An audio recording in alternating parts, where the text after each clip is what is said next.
ముద్రగడ పద్మనాభం గారు మాజీ మంత్రి, మాజీ ఎంపీ, ఉద్యమకారులు, కాపు సంఘానికి పెద్ద దిక్కుగా ఉండి వాళ్ళ గొంతుకగా మారి ఆయన చేసినటువంటి పోరాటాలు ఎన్నో ఉన్నాయి. ఆయన గత కొన్ని రోజులుగా హైదరాబాద్లోని సింధు హాస్పిటల్లో అనారోగ్య రీత్యా చికిత్స పొందుతున్న విషయం మనందరికీ తెలిసిందే. ఆయన ఆరోగ్యం చక్కబడుతోంది. త్వరలో ఆయన మళ్ళీ ప్రజా జీవితం మొదలు పెడతారు అన్న వార్తలు విన్న తర్వాత ఊపిరి పీల్చుకున్నటువంటి వాళ్ళందరూ కూడా ఈ రోజున ఆయన మరణ వార్త విని అవాక్కయ్యారు, ఆశ్చర్యపోయారు, బాధపడుతున్నారు. అయ్యో, ఒక మంచి నాయకుడిని మనం కోల్పోయామే, ఆ తీరని లోటుని పూడ్చగలిగే వాళ్ళు ఖచ్చితంగా ఎవరూ లేరు.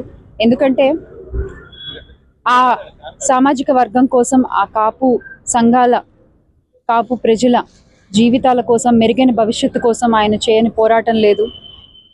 ఆయన ప్రశ్నించని నాయకులు లేరు.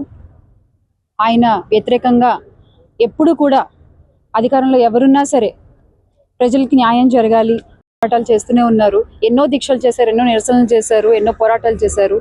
ఆయన గొంతుక ఎంత గట్టిగా వినపడిందో తెలుగు రాష్ట్రాల్లో మనందరికీ తెలుసు.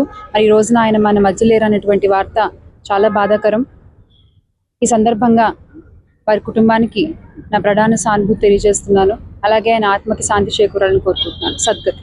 ముద్రగడ పద్మనాభం గారు మాజీ మంత్రి, మాజీ ఎంపీ, ఉద్యమకారులు, కాపు సంఘానికి పెద్ద దిక్కుగా ఉండి వాళ్ళ గొంతుకగా మారి ఆయన చేసినటువంటి పోరాటాలు ఎన్నో ఉన్నాయి. ఆయన గత కొన్ని రోజులుగా హైదరాబాద్లోని సింధు హాస్పిటల్లో అనారోగ్య రీత్యా చికిత్స పొందుతున్న విషయం మనందరికీ తెలిసిందే. ఆయన ఆరోగ్యం చక్కబడుతోంది.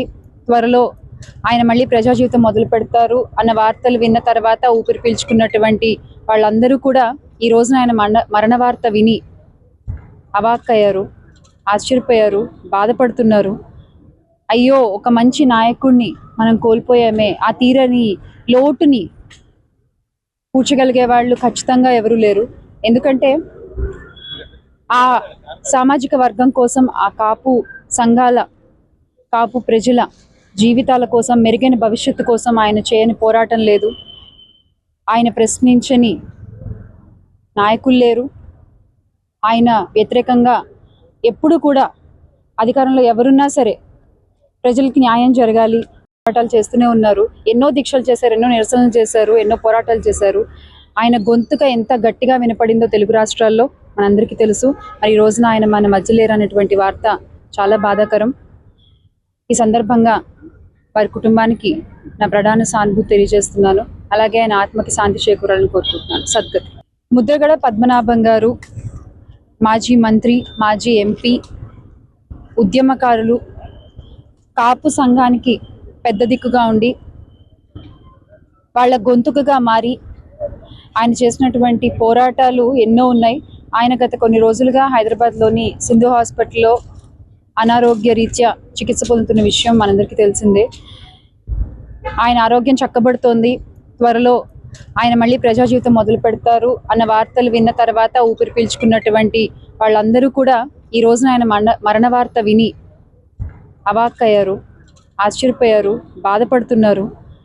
అయ్యో, ఒక మంచి నాయకుడిని మనం కోల్పోయామే, ఆ తీరని లోటుని పూడ్చగలిగే వాళ్ళు ఖచ్చితంగా ఎవరూ లేరు.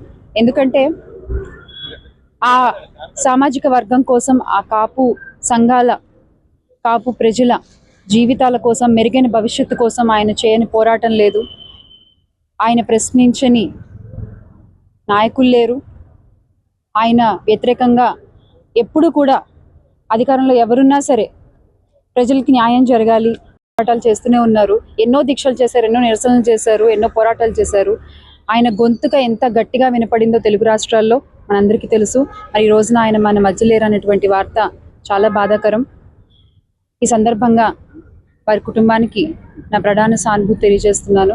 అలాగే ఆయన ఆత్మకి శాంతి చేకూరాలని కోరుకుంటున్నాను. సద్గతి.